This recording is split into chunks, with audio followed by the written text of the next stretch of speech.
Hello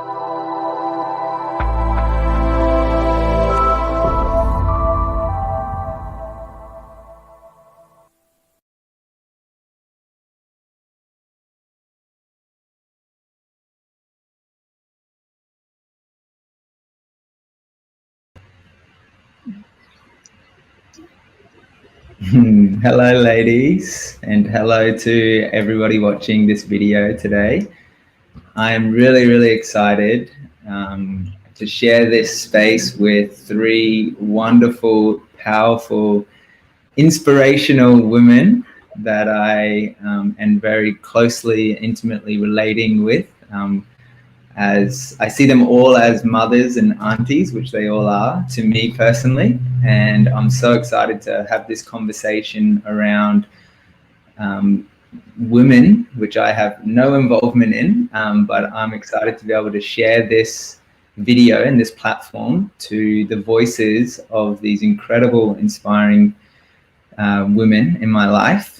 And I feel like they have a lot of value to offer the world, because the work that they do on a personal level, as well as in the outer level, the outer environment, in family networks and in the community environment, is tremendously positive and tremendously loving. And it's just an absolute pleasure to be able to have this conversation and to allow the space for their voices to be acknowledged and celebrated and heard. And I really value every single one of them as much as the next. And so it's an absolute honor to introduce my mother, Sally Douglas, and Colleen Scott, and Angie Quinn, who each one on different levels have been doing a lot of inner personal work over the last years of their life. And they have done amazing work with the next generation, including myself as a young man now, but also even so the next generation of younglings, including grandsons and granddaughters and the extended collective family. So it's an absolute honor to bring these ladies in. Just wanted to welcome you all, and I'm excited to hear your perspective on the roles of the feminine in today's climate, in today's day and age. And so I feel a really nice point to focus on is acknowledging potentially what is feminine by nature, and what is the role of the feminine within as we come out to the world. But I'm also, this is our first time doing this, so we're just navigating these technological advancements together for the first time. So I just like to thank you for your grace as you're watching this, as our conversation flows organically. And yeah, we have no real agenda in this conversation, but for me to step back more and for these beautiful ones to speak up more. So I'll step back, and I'd love to hear from either of you about what you feel is really an important feminine quality. Thank you, Shay.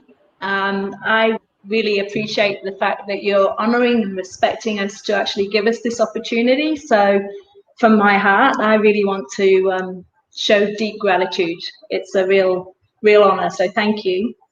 And also with that, I would like to open the conversation by sharing that for me, one of the deepest attributes of being in the feminine is to be a heart-based human.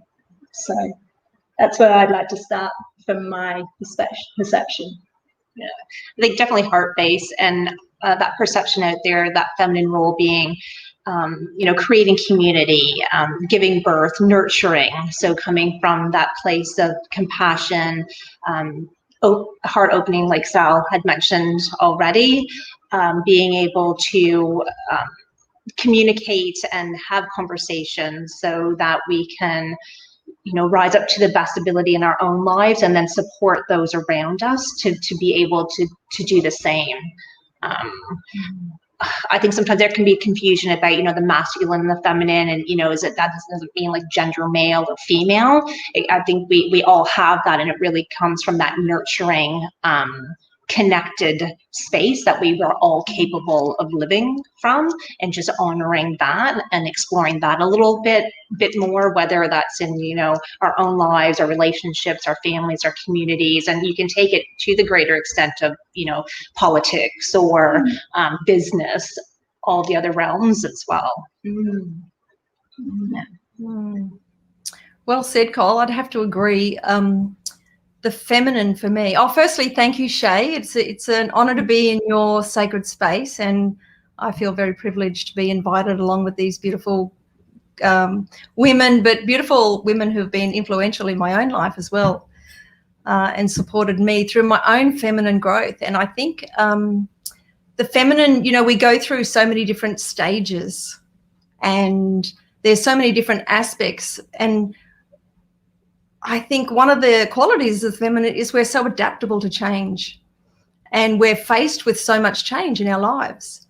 But the qualities as such are our creativity and our assertiveness and our adaptability and our compassion and our capacity to be able to flow and move and surrender.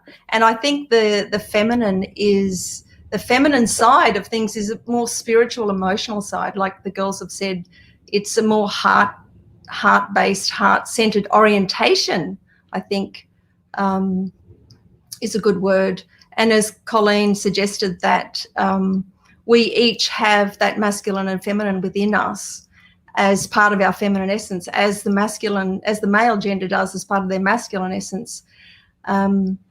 And being in a up until recent times, and maybe those times could be 10 or 20 years, we've been working within a more patriarchal system and a more masculine-based orientation, whereas now the change is moving towards a feminine, more heart-based way of functioning and way of showing up in the world, which is exciting. And it's an initiatory period for all of us, because we've not necessarily, it's an unknown zone, I think, for many of us. So we're self-initiating into this period of time, and which requires, I think, for women of our age to, and you really nailed it, I think, when you spoke directly in relation to the personal. I think it's really important that we're all in our years beyond motherhood, which is this beautiful term now called Marga, which is just prior to the crone. And so we've got the time beyond children to be able to work on ourselves and do a deeper self-inquiry into coming into our own personal sovereignty and who we're becoming and how we want to function and show up, not just for other women, but for our families, for community, and for ourselves as we go into these older years. And so there's this beautiful self-governing, I think, and self-acceptance, self-responsibility and sovereignty, which is available to us for those of us that really want to do the inner work.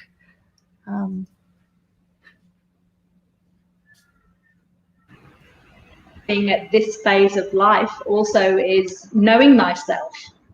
We've had an opportunity to explore lots of life lessons, and by this stage we really have a true understanding of what our purpose in life is and what we have to offer through our gifts, and actually really embodying that actually helps to ripple out and vibrate through all of the aspects of life that you were just speaking about, you know, community and family, and whether it's your work life or wherever it may be, it definitely has a flow-on effect from that knowing and that really centered, grounded understanding of self. That's a great point, Sal. Which leads me to those of us that are doing the internal work, and sharing that with the world is really important, because there's a lot of women who haven't yet, that are our age and not yet at that stage, and haven't been either in an environment that nurtures that, or they're still very much stuck in the human experience as such. whereas a beautiful, I think what's part of the three of us, what I know is that we're looking beyond just everyday mundane life and looking to the sacredness of the feminine that's outside just the human experience as such. Yeah, beautifully said, ladies. Thank you so much for sharing. I just want to encourage our viewers who are watching now, if you're really enjoying this, please to like and share this video so that we can share this message and this deeper conversation around what it means to re-enable our feminine nature from within and let that come out into the world. And something that I've observed in my life, being born into this world by these women around me constantly, and having them as a real strong guide in my life, I've often seen that I inherently have this ability to really tap into my feminine nature and be creative and be expressive and be free-flowing and go with it. However, the society, as Angie spoke to, this patriarchal, male-dominating kind of environment, it really forced me to go against my will at times and be more structured and rigid and logical thinking and all the opposites of the feminine.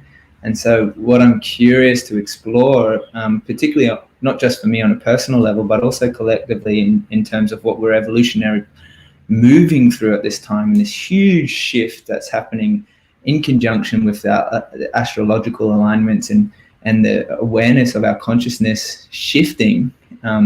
What does it look like if we were to move to this more matriarchal dominant or matriarchal focused leadership in government or in community or on subtle levels in families, which you have all demonstrated so gracefully in the way that you've really assertively shed compassion on doing the deeper inner work. But how does that look, I mean, moving forward for you ladies, in terms of, if we say, for example, look at New Zealand as an example, and seeing that the feminine by nature is taking on more opportunities of leadership, and how would that look or feel, or what kind of society would we live in if we embraced and honored the more feminine natures of everyone and allowed it to flourish? Like, what kind of world would we be living in? I actually think we'd be in a more balanced state.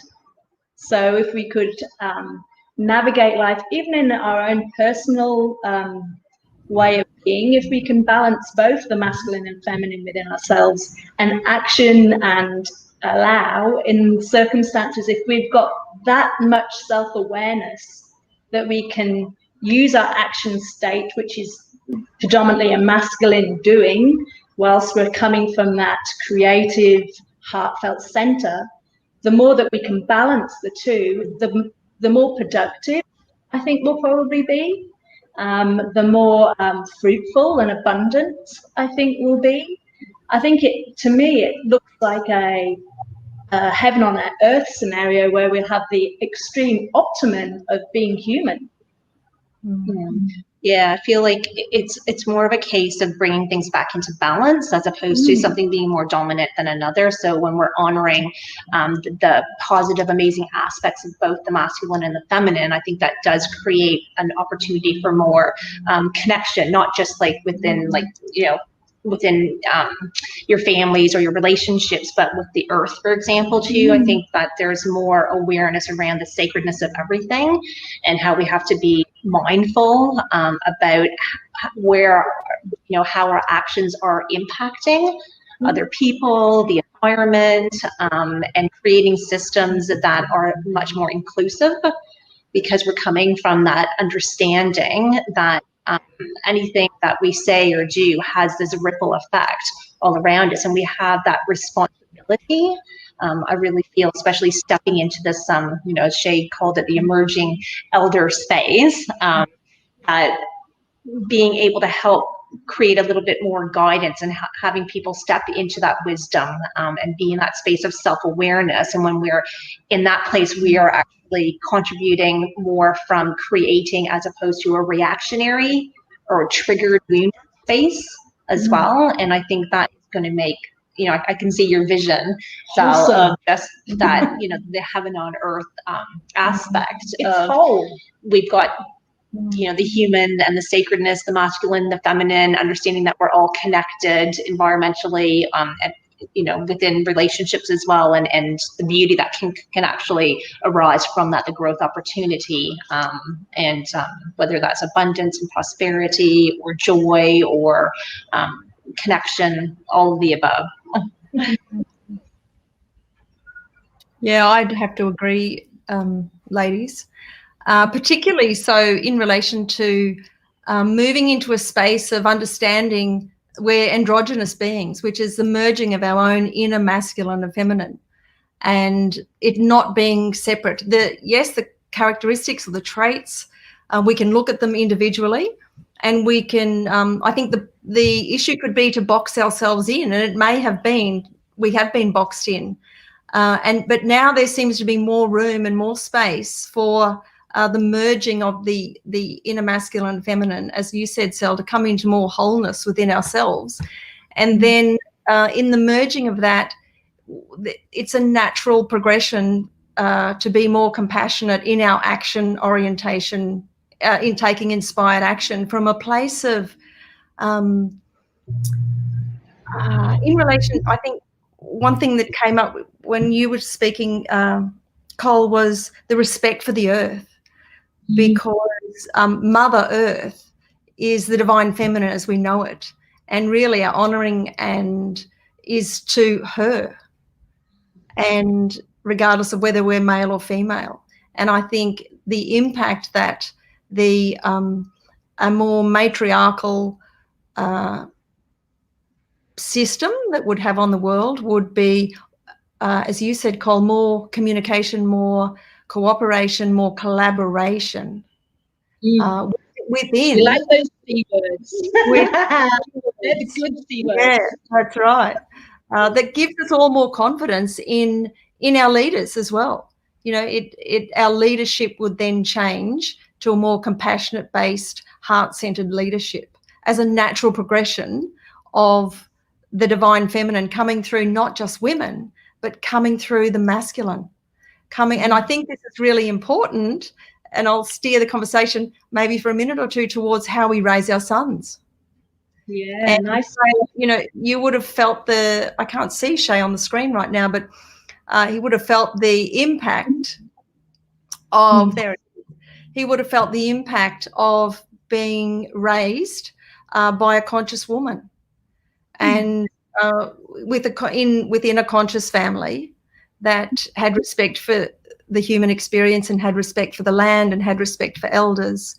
And, you know, I think there's huge room for the feminine to respond differently and to question our own beliefs and our own orientations around the masculine as such, and how we raise our sons, and allowing them to be the wholeness and fullness that they are, and not boxing them into blue, you know, into the blue box and not the pink box. And as you said, allowing, you know, there was a part of you that lost your own rhythm and cycle when you felt to belong, to move in a more masculine orientated world. You had to do the things that men were doing, and yet your innate nature was asking you to be creative and to surrender and to be more in flow and adaptable to change, and then to take action based on what your path and purpose is,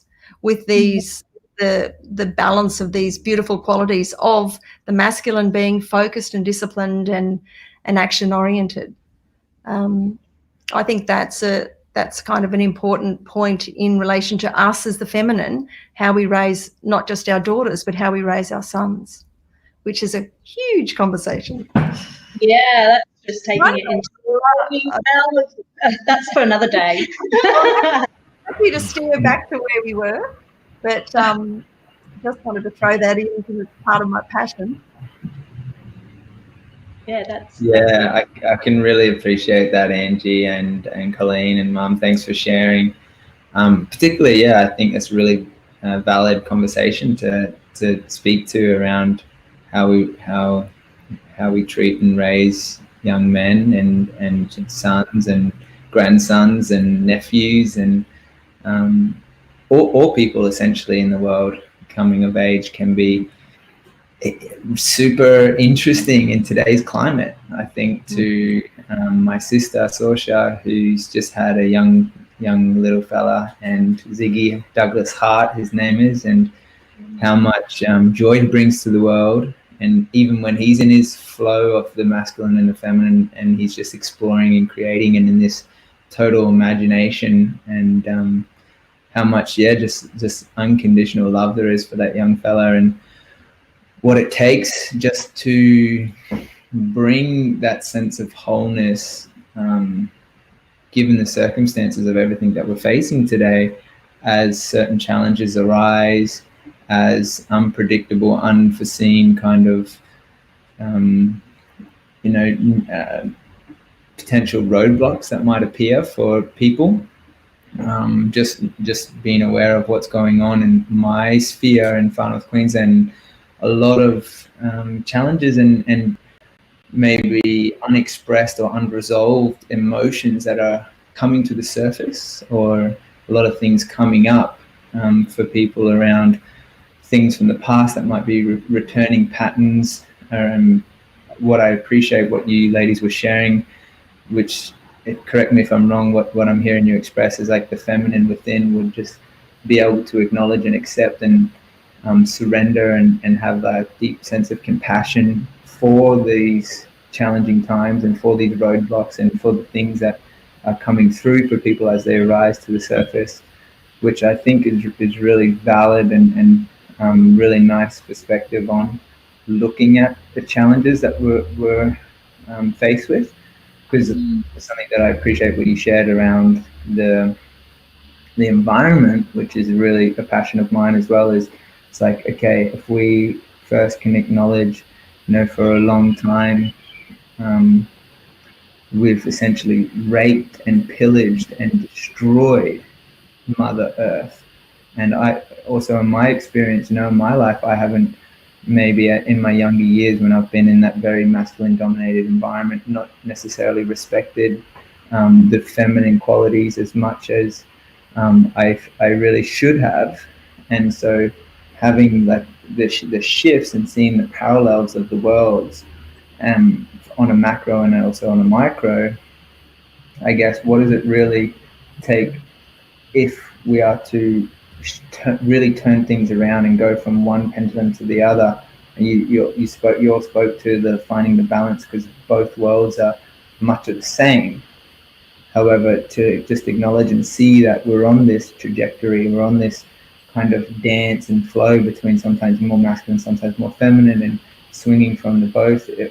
How does it really look if the world kind of turns on its head and goes upside down from one extreme to the other extreme? Maybe what is some of the tools that you ladies utilize, maybe around ceremony or initiations or rituals or practices that you feel is really necessary, important and valuable in your life to share, so that we can all remember, what it is that I need to, or we need to on an individual level, to return to in the coming home of enabling that deeper sense of heart-centered connection that you all really so elegantly spoke to. What is that? How does that feel for you guys? So for me, I've always kind of highlighted self-awareness. I really feel like that's the beginning and end of everything. You need to really understand what is happening for you mentally, emotionally, physically, in order to decide, is there a change that needs to happen there in the way I'm showing up in the world and how I'm contributing? And I really feel like if we spent much more time in that awareness, that is the best starting point. And it's not like it's just a one-off thing. This is like an everyday, every moment by moment practice almost. So just simple little things like tuning in to the body, whether it's physically, mentally, and emotionally, like what's happening for me. And when you can be in that state, you're going to be able to always be better, being able to respond as opposed to react in life. I think there's an awful lot of reacting that goes on in life, and that's generally what tends to get us into trouble. So whether that's in our own choices that we make with respect to our our health and our wellness, or communicating with our significant others, or with our children or our coworkers, or decisions we're making in our businesses, if we're not understanding what's happening for us and where and how we're making those decisions, we don't necessarily have any real control over where we're heading in our life. And it can feel like this constant, like react, you're putting out fires, or you're always in conflict management mode almost, whether that's internally or externally. So for me, it's a self-awareness. It's just a checking in what's going on, having that awareness. You can do that with breath work. I know, Shay, I think Earth Heroes offers an awful lot of that to just get people to stop and be in that stillness so that they can pay attention to what's happening, and then decide how they want to move forward in their own lives. Are these thoughts serving me? What do I need to do with this emotional state? Physically, what do I need to address in my own life if I haven't got my own life kind of, I don't want to say sorted out, but at least working towards showing up as the best version of myself, then it's next to impossible to make any change externally in our lives or our relationships, businesses, whatever that looks like. I think in relation to the collapse of what we've been used to, I think it was Angie that spoke about the cycles of womanhood, relating it back to the feminine. I think it kind of translates to, we as women seem to transition through so many phases compared to the men. I know men also have their own rites of passage, but we seem to adapt and flow through such significant phases, from motherhood and then into what the matriarch. They're all really honorable stages of life, and I think we need to really reflect and do some retrospection on the journey that's passed, and also looking at that will allow us to move and transition and to flow with a lot more ease into the changes. And I think the feminine does have that adaptability to slowly and gracefully ease through life, because we have these significant, massive shifts. So honoring, I think, is a really important aspect of helping us flow through life. Yeah. That's really well said, Sel. We are so adaptable to change. We change I wrote this quite profound poem about changing our bodies when we have babies. We change our names when we get married. We often change our jobs to suit our family environment. We change the town we live in if we're following our partner in relation to his financial security that he's offering the family. And there's so many, and some of these changes are, like, probably for women our age, a lot of them are unquestionable. And nowadays, young women are questioning the need for a lot of change, and they're taking more responsibility themselves. However, one of the things that I like to speak to, which you ladies have done so beautifully, is, and you made a really good point, Shay, and I'll forgive you for this, because it was around, you said that maybe you haven't respected the feminine enough. And yet that's a really interesting observation, because we actually haven't respected the feminine enough, whether that be Mother Earth or that be woman, and the power of woman to create so beautifully. Like we can, with the support of the masculine, we can create a child and bring that child into the earth.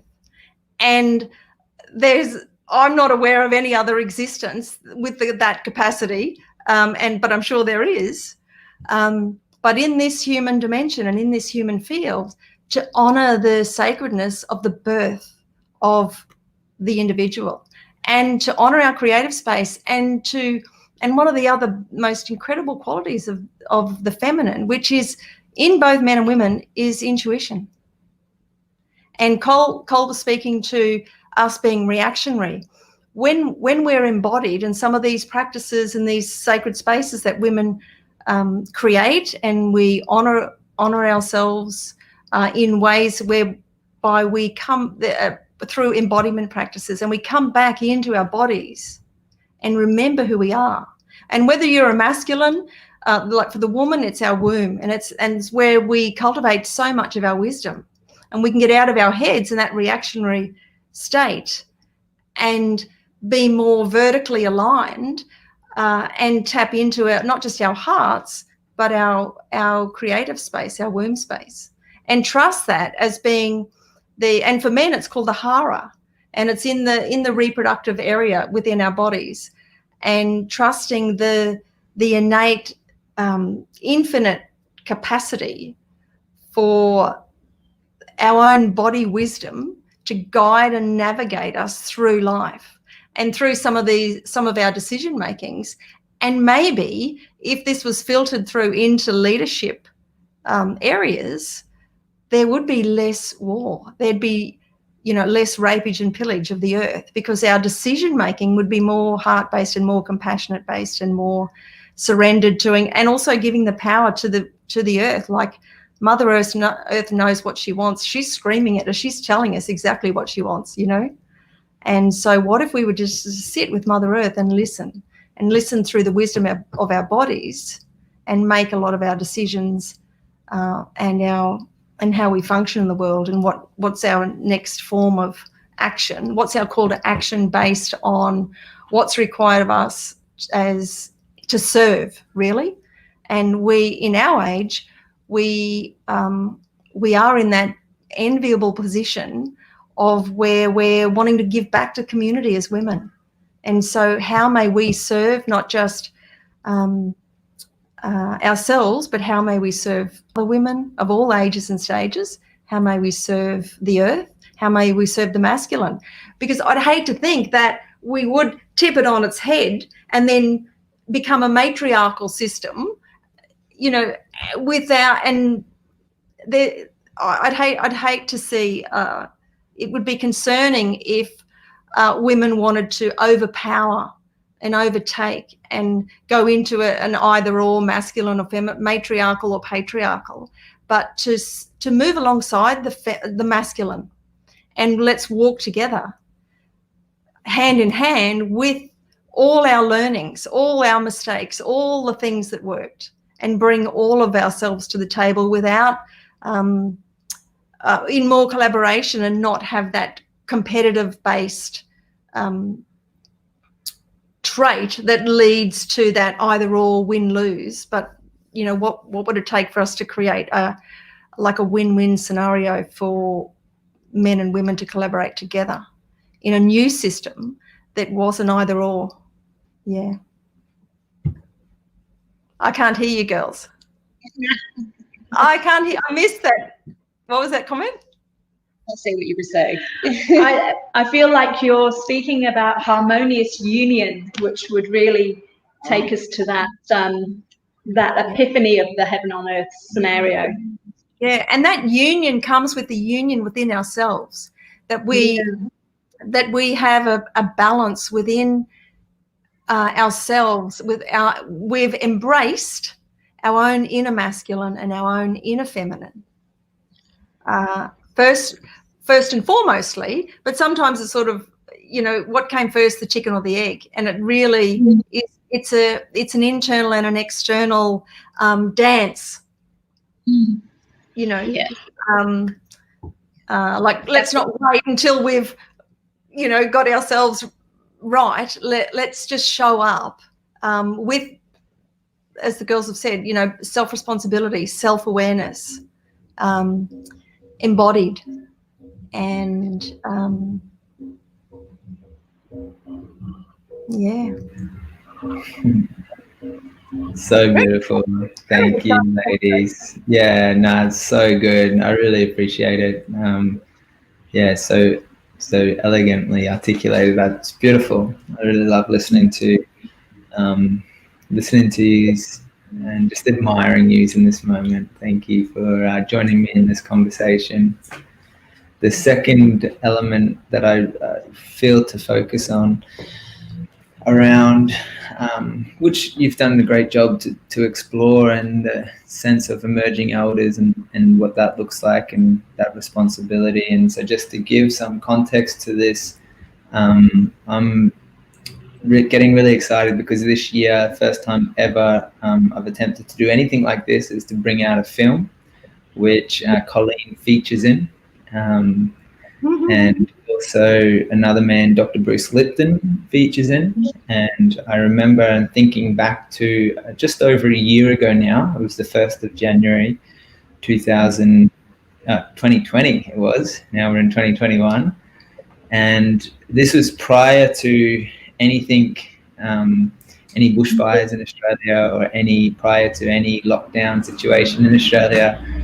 And the focus for his presentation and that talk that we had, which Colleen and Sally were at as well, he had this focus on, the architects of a new civilization, which Angie was speaking to. How do we do this in the new paradigm, in the new systems, in the new earth, the new world, where we work together in harmony?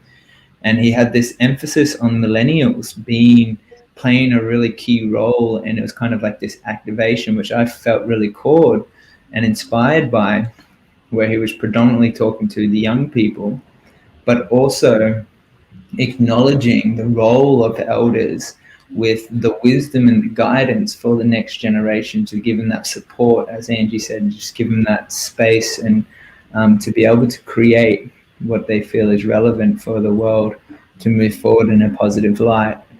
And I guess why I feel that this conversation is relevant, particularly with you emerging elders, is because you're elders in my family and my sphere, and elders in the world. And what I notice is that humans are essentially hardwired in our DNA for receiving stories. That's how we primarily learn, through the stories from our elders. And all areas of life and family and relationships and connection. And my kind of concern on one level is that the stories from our elders have been essentially hijacked by our screens. And so the information that we're now internalizing is coming through, our smartphones, our technology, our computers, through this platform even. And so that's why I feel it's really relevant to have this conversation with you ladies, and to invite you more often to this platform to share more consistently, because I feel it's very relevant for the world to hear these incredible voices from amazing women. But I guess what I'm curious to hear from you in this moment is what it takes for emerging elders, or for the wisdom or the space for elders to not just share their their life experience and their love through the messages and the stories, but for young people, what it takes to receive and listen and allow the wisdom of the elders to come through. So what's that journey been like for you ladies, as you've stepped into this new phase of your lives on a personal level? I'm curious to hear. Well, I think predominantly we're extremely fortunate that you are doing the work that you're doing in the world. It is an incredible delight and joy to be able to support you, witness you, observe you, and the fact that you're provoking us to activate is exactly an answer to the question that you ask. And I think this is the time more than ever that we need to action within community. So I am super, super grateful and in honor of you being a conduit for that. So yeah, absolutely. I feel there's a couple of different ways of creating that connection, that community. And I love the online forum, like how we're doing now. We're having this conversation. We're all in different places, and we can reach so many different people around the world, which is relevant because there are lots of people in communities that feel they don't have someone they can connect with, or maybe like to be heard in any kind of environment within their families or their communities. So being able to reach out in an online forum like this, I think is a great place to do that. But I also feel that we really need to do it at a community level, having more of those in-person events, and whether they're women in like sisterhood circles that they're able to learn from each other, share experiences, share I know I was really blessed. I think it was last weekend, Sorsha and Kira had a birth circle here, and they were new moms or women first stepping into motherhood. And it was really just the dynamic of having, we had maidens, but then we had those that were pregnant or those that had already had one child already, and just to be able to share the different experiences. But I found it more interesting to be able to ask them questions like, what do they feel they need support with, or what would they like to know more about? And then that kind of creates this conversation that's got relevance to where people are, what support that they're needing, how can we hold that space for them for their own growth, as well as we're doing that for each other. So I feel, the online place, there's a space for that, but I also feel we need it definitely face-to-face in communities too. I agree, Cole. I think gathering in circle with young people and sharing stories is a beautiful way of coming into harmony. And Bruce Lipton's right when and whether it's a big responsibility for the millennials to seemingly fix the mistakes of those that have gone before them, but it is about us asking, what is it that you young emerging adults want for your world? What is it that you want for the earth? What is it that you want for your families? What is it that you want for yourself personally? What is it you want in relationship? What kind of support do you want? And we can support that given our experience, and then our stories, and the wisdom that's come from the events, I guess, that have shaped our lives. So we've harvested the wisdom to then pass on the wisdom to the younger generation, and the wisdom regardless of what the topic is, whether it's the earth or whether it's the oceans, or whether it's something personal, whether it's birth, whether it's raising children, whether it's career. There's so much experience. And that's one of my concerns, is that experience is getting lost. Like, many, many years ago when we were growing up, if we didn't know something, we asked our parents, or we went to, Encyclopedia Britannica. I mean, this is 50 years ago. And change has happened now. If a young person doesn't know something, they ask Google. So there's that lack of connection in the sharing of stories, and how we bring that back is through gathering in community, as Colleen and Sal have said, gathering community, gathering in circle with concerns or with something that we want to take action on, and how can we honour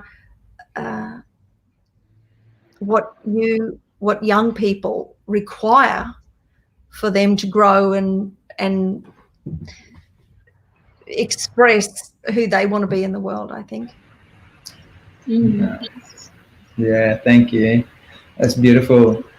I really love that so much. Thank you, ladies. Something I would love to hear from you is, I just love hearing you speak to these topics, because it's just It's beautiful music to my ears. I love it. But maybe you would like to share your experience in the recent 21st of the 12th 2020 experience that you ladies had as you gathered on the land in Mount Biwa and Sunshine Coast on the energetic lines of Uluru on that really poignant day, and being kind of initiated into this emerging elder phase of your lives, how that feels, and yeah, what that looks like moving forward for you ladies. I really love what you shared, Angie, around just supporting the next generation with what they need in the wisdom. I felt that's really potent and powerful. And I'm just curious for you ladies, how it feels for you and what it looks like moving forward. I know you are also gracefully just holding space in your families and in our families, of course, but for those that are around you, and just remaining present, I find the value. But how does it feel for you ladies right now? For me, it was beautiful to stand with Colleen and Sally, to be invited up to be a part of the, as non-Indigenous women, to be a part of the Indigenous circle. And if I could just share what was really poignant and what was really obvious was the equality. I never felt separate at any point from the time that we gathered, separate from any of the people that were there. We all, I felt, it was my own experience, that I was just there as a human being, and it didn't feel like there was any distinction as such. I felt very much at home in the presence of these Indigenous women, and I think it's just their presence, what they brought to the space, in their vulnerability and their courage and their stories, and just embracing everybody, whether you were Indigenous, non-Indigenous. There was no separation, and that's something that I felt really honoured to be a part of, and honoured and privileged to stand just as woman and nothing else, with no judgments or opinions about anything, but just to stand there as an elder, and be honoured for the wisdom that I have gained through life and what's shaped me to get me to this age right now, and that everything was worthy of attention, really, in relation to coming into this age and stage, and just how important it is that we honour ourselves and understand our own worthiness, and how important it is for us to continue to show up for another 30 years. I don't know about these girls. I'm 57, and I'm now thinking about the third phase of my life, and I'm kind of allowing 30 years for that to happen. And how much impact can I have as a woman that's in allowance of the whole, whatever it is on earth, and not be in judgment of anything, and just to allow life to initiate me into the next phase and what's required, and how I can serve in that space. But it was a beautiful honouring. I'm sure you'll agree, Sal and Cole. I think that you nailed it by the inclusiveness that was. That's the word I was looking for. Yeah, incredible, and also the potency of the experience. It was, and I mean, not even in an Indigenous and non-Indigenous thing. It was in every age group. The kin idealism that they created within Circle was, we are all connected. We are all responsible to each other and for each other, and with that, we take our place. It was super powerful, and it was a real honor to be there. And I think one of the most really profound parts of it was being really in nature, in that highly energetic space of the base of the mountain, and the grandmother mountain of all the mountains that you would be. It was totally opening and, you know, mind blowing at the same time. An incredible, beautiful experience. Yeah. I think I agree with both Angie and Sally around the connection and the community that was created there. We were different ages, there was men, there was women, different, you know, you had Indigenous or non-Indigenous, and everybody coming together, forming that circle and that community. I think, you know, if we could take that into the outside world, it would be amazing. And that's, I think, probably what we're hoping to, and it is about, you know, bringing it, making sure everyone's feeling included and having a voice in that, and what is our role in that circle. The thing that it was interesting, that really highlighted me the most, was when they were asking if you identify yourself as an elder.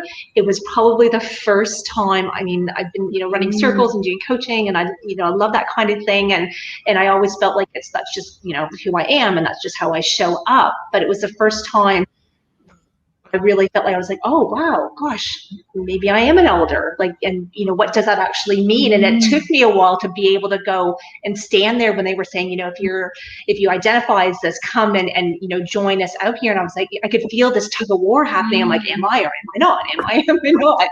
And then finally, like, taking ownership of that and being in that space. And then when we were creating the circles, we had the children, and then we had like the parents, and then our role as elders. And really the penny kind of just really dropped. I just thought, gosh, yeah, this is it. This is where we are and what we need to be doing right now in this space. We have a responsibility to show up here and support each other, and this is the next role.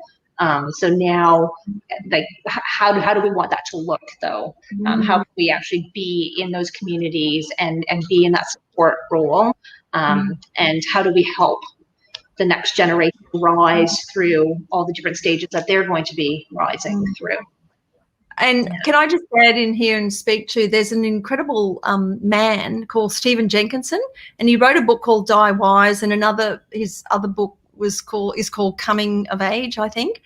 And he's an absolute expert, and he speaks of eldership so poetically and poignantly. And then he actually refers to eldership as not as an identity, but as a function.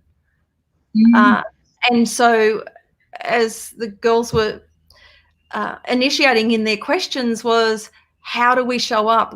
How can we serve? What is that going to look like? And in actual fact, in our Western world, we haven't had enormous amounts of role models.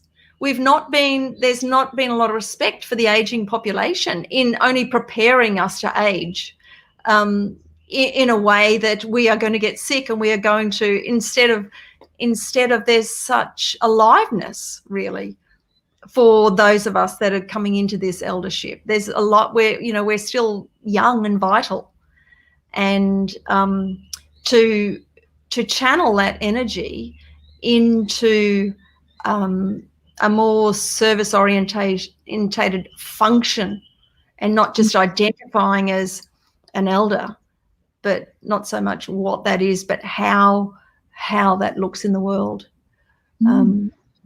And so I think there's plenty of room for deeper conversations, and, you know, inviting in those that have come before us as women in our 50s, and what it was like for them, and sitting with older women in circle and understanding, and particularly women who are well-travelled, women who have been immersed in other cultures, you know, women with experience that, because other cultures do offer such respect for their elders, and the Indigenous culture offers such respect for the women, for the feminine elder.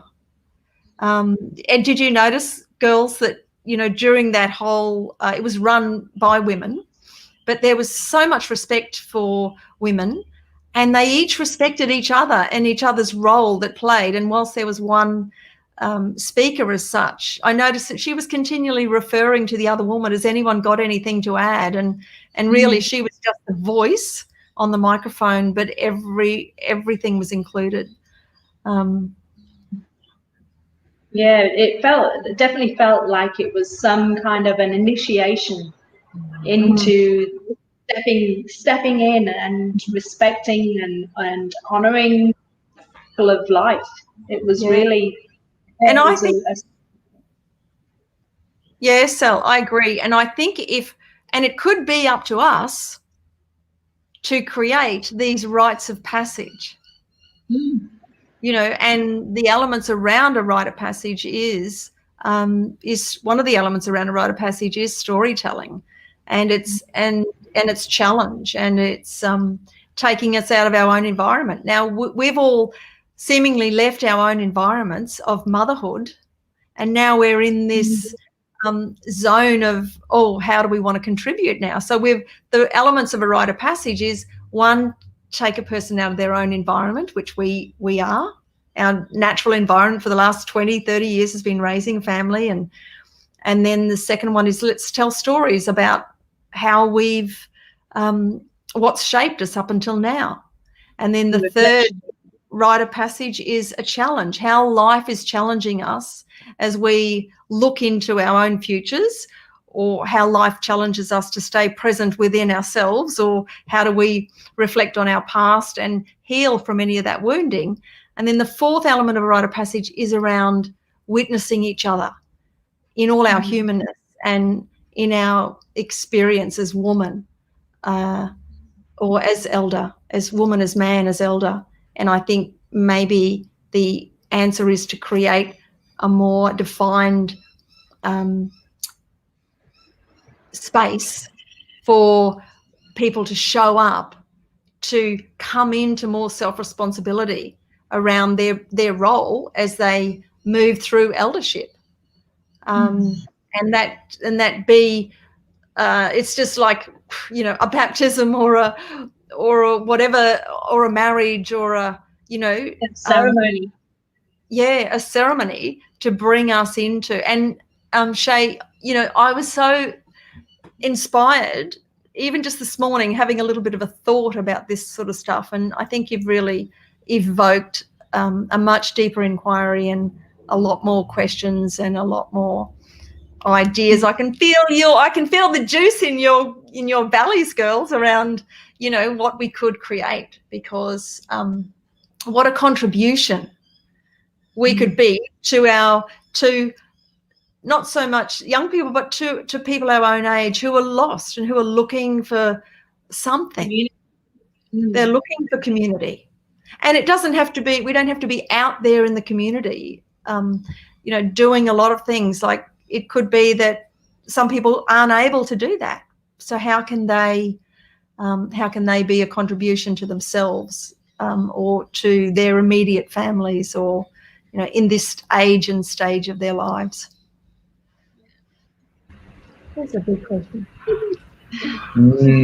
Beautiful. So much depth and inquiry, which I feel is really relevant. So I just wanted to share before we wrap up, if you ladies wanted to share what was the best way, because I'm also getting inspirational downloads, and I'm not even a woman, but just for me as a man, you know, it's like, it's really exciting listening to you ladies and what you have to share, and maybe what potentials could arise from this, whether it's ceremony or gatherings or circles, or what would be the best way for anyone who's watching this video from around the world. They could be anywhere in the world. We generally get people from the US and England and Australia, but it's not limited to. Over 50 plus countries are tuning into this channel and are watching these videos. And so in the comments, I've left both Colleen and Angie's website. However, what would be more relevant, and if anyone felt called to connect with you, is what would be the best way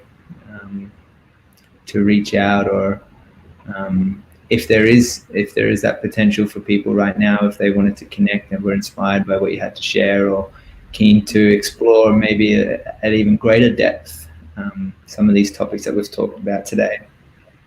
What would you suggest? Website's great, Shay. Yeah, you can find me on colleenscott.com if that's what you've put in there already. I also have a Facebook page called Wise Woman Warrior that I created about a decade ago, just with the intention of women coming together. So those are both open pages. If people are feeling so inclined, I have a private Wise Woman Warrior Facebook page or community as well. The link's on the Facebook page, where it's a little bit, it's a private group, so there's more space to be able to connect and share without it being in a completely open platform. So those would be the best ways to connect with me. Thanks, Shay. Yeah, for my website, soulhappy.com.au, I'm actually in transition at the moment as in relation to reinventing myself. And so you can contact me through that website, but I am going to close it down within the next few months. But I'm also available on Facebook and looking at this year collaborating with a couple of women to run women's circles here in the Byron Bay Shire. And also as part of there's a men's and women's retreat that I'll be facilitating in the southeast of Queensland, probably around about the middle of the year, which I can give you information around that in relation to that. So that's how you can find me at the moment. Facebook or... You're going to watch this space, you might find a bit more of me around here. You'll find us on. Nice. Thank you, ladies, so much again for your time and your wisdom and your stories and expressing yourself in your fullest.